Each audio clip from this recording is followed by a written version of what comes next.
ముందు వినడము మొదలు పెడితే అండి అనుకోవడంగా మారుకుంటుంది. ఎప్పుడు ఎప్పుడు మారుకుంటుంది అంటే తీవ్రతను బట్టి ఉంటుంది అంటే ఉరికే అదే లేకుండా చెప్పుకుంటున్నా అనుకుంటున్నా అంటే అవదు కదా. ఇప్పుడు కొంతమంది ఉన్నారు మన సత్యంలోనే ఇంకా కంఠస్థ కూడా రాని వారు ఉన్నారు.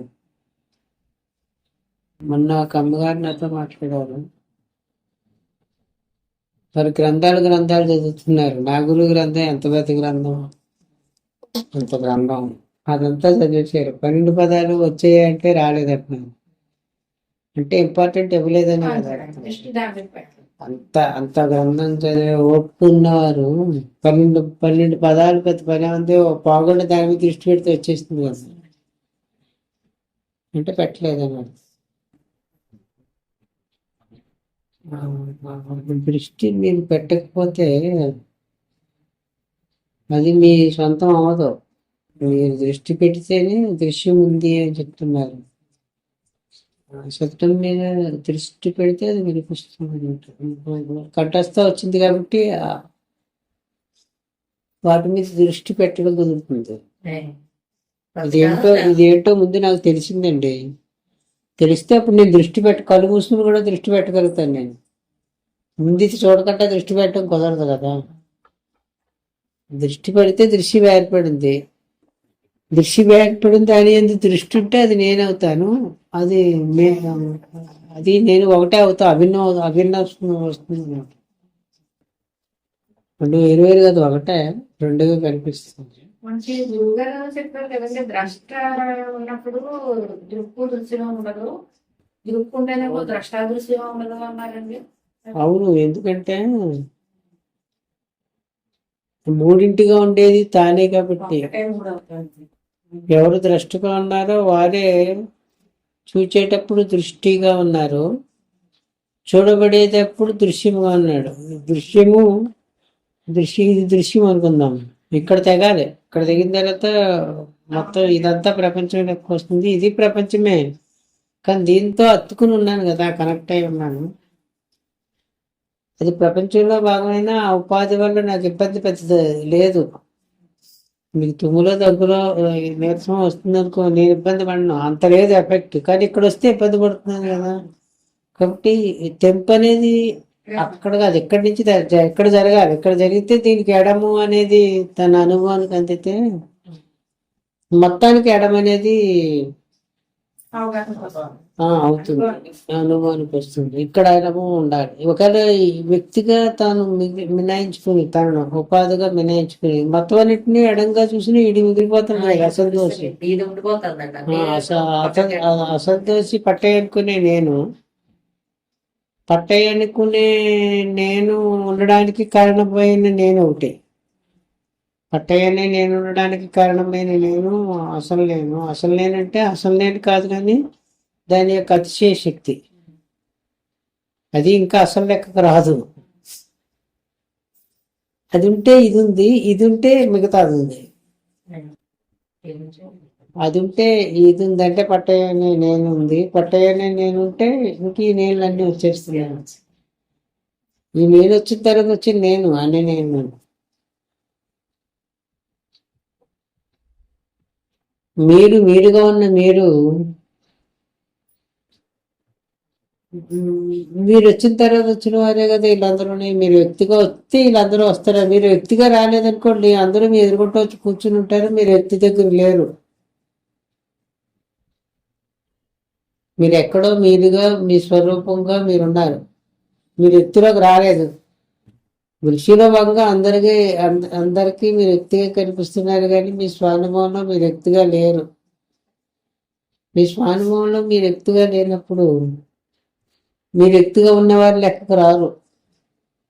దృష్టిలో భాగంగా ఉన్నవారికి వ్యక్తిగా ఉండొచ్చు, కానీ మీరు కూడా వచ్చి కూర్చుంటారు కానీ మాట్లాడడం కుదరదు. నేను దృష్టిలో భాగంగా వచ్చిన తర్వాత కదా నాతో మాటలు సమం అవుతాయి. అదే పోనీ నిద్రపోయారు అనుకుందాం, నిద్రపోయినా వచ్చి కూర్చోవాలి కానీ మాట్లాడడం కుదరదు. లేదా మేలుకొనే ఉన్నారు, ఏదో ఒక నిష్టలో ఉన్నారు, మీ స్వరూప జ్ఞానంలో ఉన్నారు, దృశ్యానికి రాకుండా సమాధి స్థితిగా ఉన్నారు. అప్పుడు కూడా వచ్చి కూర్చోవాలి కానీ మాట్లాడడం కుదరదు. సరే మీరు అందరూ రావాలంటే నేను ఉండాలి, నేను ఎత్తుగా రావాలి. నేను ఎత్తుగా వచ్చిన తర్వాత వచ్చిన వారే వీళ్ళందరూ నాకు చెప్తున్నారు. కాబట్టి గురుగారు తరచు చెప్పే మాట ఒకటి ఉంటుంది, మీరు వచ్చిన తర్వాత వచ్చిన వారే వీళ్ళంతా అని. మీరు వచ్చిన తర్వాత అంటే మీరుగా ఉండకుండా మీరు పట్టేగా వచ్చిన తర్వాత అని. మీరుగా ఉంటే ప్రపంచమే లేదు కదా, మీకే లేదు, మీకే మీ ఉపాధి ఉండదు. అప్పుడు ఆ ఉండడం అనే సహజ లక్షణమే ఉంది. అది వ్యక్తిగా ఉన్నప్పుడు ప్రపంచం వస్తుంది. ఆ వ్యక్తికి ఎడంగా సాక్షిగా తాను ఉన్నప్పుడు తనతో పాటు సకలము తనలో భాగంగా ఉంటుంది, తానుగా ఉంటుంది. అన్యం అనేది అప్పుడు పోతుంది. వ్యక్తిగా ఉండే అన్యత్వాన్ని తీసిపడేయడం కుదరదు. వ్యక్తి ప్రపంచంలో భాగం కదా. వ్యక్తి ప్రపంచంలో భాగం కాబట్టి ప్రపంచానుభవమే ఉంటుంది. పట్టయ్యగా ఉండడం అంటే ప్రపంచంగా ఉండడము అని అర్థం. పట్టయ్యగా ఉండి పట్టయ్యకు ఆధారమైన ఆత్మలో పట్టయ్య పొందడం అనేది అసంభవము. ఉందామంటే తీసి పక్కన పెట్టాడు. పట్టయ్యకి ఎడంగా ఉన్నారనుకోండి, ఎడంగా ఉంటే సరిపోతుంది.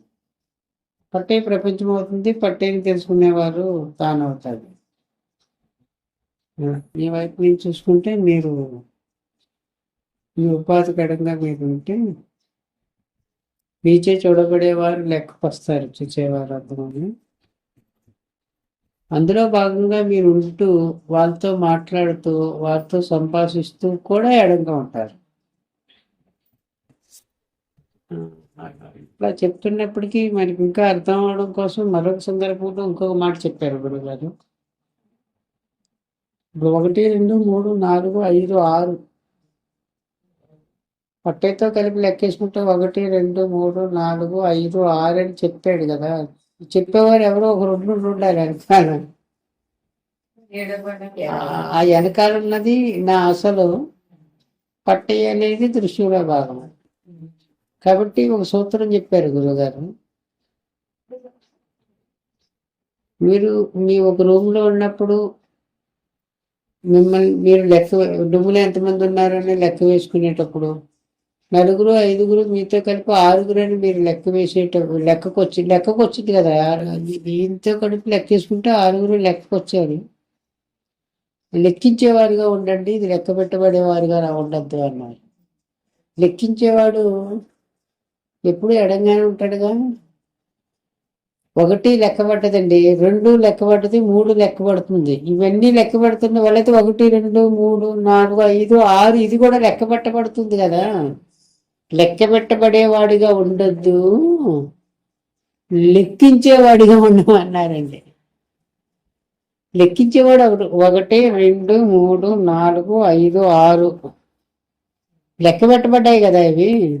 అలాగే 1, 2, 3, 4, 5, 6 లెక్క పెట్టబడ్డాయా కదా.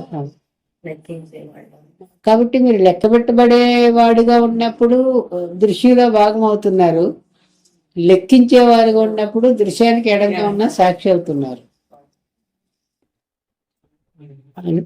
లెక్కించేవారుగా ఉన్నప్పుడు మాత్రమే మీరు సాక్షి అనే అనుభవం ఉంటుంది. కానీ లెక్కించేవాడిని మరిచి లెక్క పెట్టేవాడు అడేగా ఉంటే దృశ్యంలో భాగంగా ఉంటారు. అప్పుడు సాక్షి ఉంటుంది కానీ సైలెంట్లో ఉంటుంది, దృశ్యం నిజమైంది కాబట్టి. లెక్కించేవాడు ఉంటే లెక్కించేవాడు అసలు ఉంటాడు, ఇది సైలెంట్లో ఇది ఉంటుంది కానీ దృశ్యంలో భాగంగానే ఉంటుంది, చెప్తుంటుంది అనమాట. చెప్తే మీరవుతారు. ఆ లెక్కించేవాడికి చెప్తని పేరు.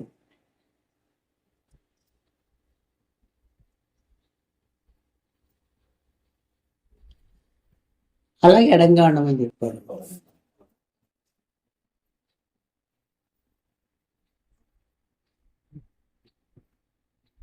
ఎడమే చూస్తుంది, ఇప్పుడు ఇది నాకు కనిపించాలంటే నేను ఎడంగా ఉన్నప్పుడే కదా ఇది కనిపించడం సంభవం అవుతుంది. ఇది కనిపిస్తుంది, ఇది కనిపిస్తుంది, ఇది కనిపిస్తుంది, ఇది కనిపిస్తుంది, ఇది కనిపిస్తుంది, ఇది కనిపిస్తుంది. ఎవరో కనేవాడు అక్కడ ఉండాలి కదా. వాడెవడంటే వాడే మీరు అసలు.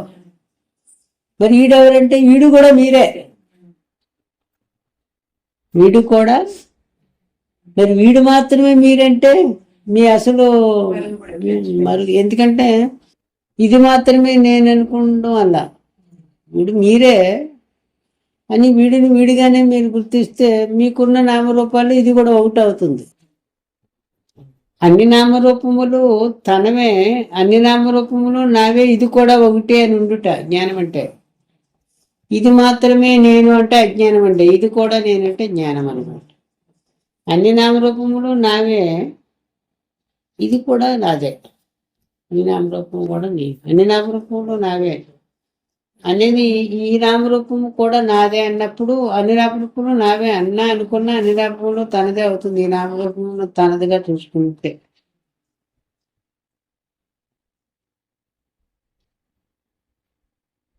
కాబట్టి తనచే చూడబడేది తనదే తానే అవుతుంది. నాకు అవ్వాలి కదండి అలాగే. మాకు భేదభావం వచ్చేస్తుంది. వాళ్ళ లోపాలు తీసేస్తున్నాం కదండి, ఇతరుల నుంచి లోపాలు. భేదభావము మణిగా ఉన్న వారికి వస్తుంది, సాక్షిగా ఉన్న వారికి రావడం లేదు. రాదు. సాక్షికి భేదం లేదు, ఎందుకంటే సాక్షికి సమమైంది. ఎందుకు సమమైంది అంటే ఇది చూడబడుతుంది, ఇది చూడబడుతుంది, ఇది చూడబడుతుంది. మీ శబ్దము నాకు వినిపిస్తుంది, నా శబ్దము నాకు వినిపిస్తుంది. మీ దృశ్యము నాకు కనిపిస్తుంది, నా దృశ్యము నాకు కనిపిస్తుంది. అందు గురించి అప్పుడు ఏమవుతుంది, భేదము సాక్షి దగ్గర ఉంటే తొలగిపోతుంది, ఉండదు, పోతుంది. సాక్ష్యము వైపుకి వస్తే ఉంటుంది భేదము. భేదమే సృష్టికి కొనసాగించడానికి ఇంధనము. సృష్టి కొనసాగించడానికి ఇంధనం ఏంటండి? భేదమే. భేదం లేకపోతే ఇది తయారు కాదు, సృష్టి తయారు కాదు. భేదం ఉంటారు. భేదం అనేది ఇంధనం తయారైందంటే ఇప్పుడు సృష్టి కొనసాగించడానికి కావలసి పెట్టుకున్న ఇంధనం అన్నమాట. ఉండవండి. మీకు వచ్చిన నష్టం ఏంటి?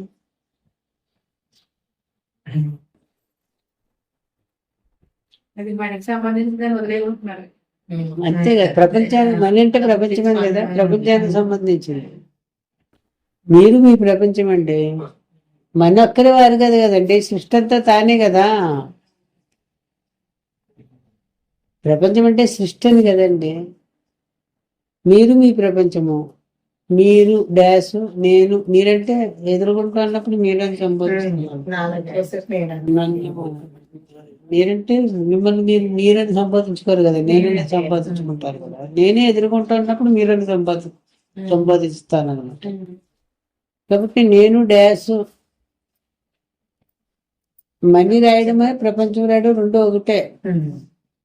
కానీ మణిగా రాసుకోవడం చేత మణికి పరిమితం అయిపోయి భేదం ఏర్పడింది. నేను ప్రపంచం రాయండి, మీకు వచ్చిన నష్టం ఏంటి? నేను ఉంది, సహజంగానే ఉంది. డాష్ పెట్టుకుని మనీ రాసుకుంటే మనీ అయిపోయింది. మీరు రాయడం మానేసారు అనుకోండి, నేను నేను నేను నేను నేను అంటే నేనండి, నువ్వంటే ప్రపంచం అండి. నేనంటే ఆత్మస్వరూపంగా ఉన్న జ్ఞానస్వరూపంగా ఉన్న నేను అంటే ఆ రెండు కలిపి నేను అంటుంది. గాఢ నిద్రలో నేను అనడం లేదు కదా. ఎందుకు అనడం లేదంటే ప్రపంచ సంపర్కం లేదు అక్కడ. ప్రపంచం వచ్చినప్పుడే మీరు నేను అనగలుగుతారు. మీరు కూడా ప్రపంచ స్ఫురణ కలిగినప్పటికీ ప్రపంచాన్ని వదిలేసి కేవలము మీరు నిర్వికల్పంగా ఉండిపోయినప్పుడు నేను అని అనుకోవాల్సిన అవసరం లేదుగా. అప్పుడు కూడా నేగా ఉండిపోతారు, అంటే మీ స్వరూపంగా ఉండిపోతారు అనమాట. అక్కడ నేను అనుకోవాల్సిన అవసరం అవకాశం ఉండదు. అక్కడ అనుకోవాల్సి వచ్చింది అంటే మీరు మీ ప్రపంచంగా ఉన్నారని అర్థము. నేను అంటే మీరు మీ ప్రపంచం కలిసే నేను అవుతుంది. దాన్ని రెండు భాగాలు చేసాం. ఒక భాగం జ్ఞానము, ఇంకో భాగము జ్ఞానంచే తెలియబడేది అని. తెలుసుకునేవాడు జ్ఞానం అంటే తెలుసుకుంటుంది, తెలియబడుతుంది. నే జ్ఞానము నువ్వు తెలియబడుతుంది. నే జ్ఞానము నువ్వు తెలియబడుతుంది. నే జ్ఞానము శబ్దం తెలియబడుతుంది. నే జ్ఞానము రూపం తెలియబడుతుంది. నేను అంటే అర్థం ఏంటి? మీరు మీకు తెలియబడేదే వెళ్తాడు. అప్పుడు భేదం ఎక్కడుంది? నేను డాష్ పెట్టి మీరు మనీ రాసేసుకుంటే భేదం వచ్చేస్తుంది. మీరే భేదాన్ని కల్పించుకున్నారు. మనీని చెరిపేశారు అనుకోండి, నేను నేను నేను నేను నేను నువ్వండి. నేనంటే జ్ఞానం అండి. నువ్వంటే తనకు తెలియబడేదండి. నువ్వంటే తెలియబడేది. నేనంటే జ్ఞానము. నేనంటే తాను తనకు తెలియబడేది అని అర్థము. మీరు ఇది ఒకటే తెలియబడుతుందా? ఉన్నాయి ఏం తెలియబడటం లేదా? మరేమి అక్కడే గీత గీసు కూర్చున్నారు? అది కూడా తెలియబడేదే. అది కూడా ఇది కూడా తెలియబడుతుంది. అంతే అంతే సూత్రము. ఇది కూడా తెలియబడుతుంది అంటే అన్ని తెలియబడుతున్నాయి, ఇది తెలియబడుతుంది. అన్నిటినీ గుర్తిస్తున్నారు, దీన్ని గుర్తిస్తున్నారు. అప్పుడు మీరు గుర్తించేవారుగా ఉన్నారు. ఇది గుర్తింపబడేదిగా ఉంది. గుర్తించే మిమ్మల్ని వదిలేసి గుర్తింపబడేదాన్ని పట్టుకుని నాకు భేదం వచ్చిందంటే మీరే సృష్టించుకున్నారు భేదాన్ని. ఎవరు సృష్టించారు? ఎవరికి కావాలి? ఈశ్వరుడికి ఏం పని లేదు కండి. ఆయనకు అసలు సృష్టి లేదు. ఆయనకు అసలు సృష్టి లేదు. అంటే గాఢ నిద్రలో సృష్టి లేదుగా మీకు. గాఢ నిద్ర అనుభవంగా ఉన్నప్పుడు సృష్టి లేదు మీకు. ఇక్కడ భేదం వచ్చింది అంటున్నారు. భేదాన్ని సృష్టించుకునే భేదం వచ్చింది అంటున్నాం మనం. సృష్టించుకున్నది ఎవరు? తానే. మనమంటే తానే సృష్టించుకుంది. తానే అంటే ఎడంగా ఉండి మీరే మీరు వచ్చిన తర్వాత వచ్చిన దృశ్యంతో మమేకమై భేదాన్ని సృష్టించుకున్నారు. మమేకాన్ని వదిలేయండి, చూడండి, సాక్షిగా ఉండి. మీకు మీరు ఒక్కడికి ఎడంగా ఉండి సాక్షిగా ఉండి చూస్తే భేదం పోతుంది. అంతే సూత్రము. సిక్కులుగా లేదు. విన్నప్పుడు సింపుల్ గానే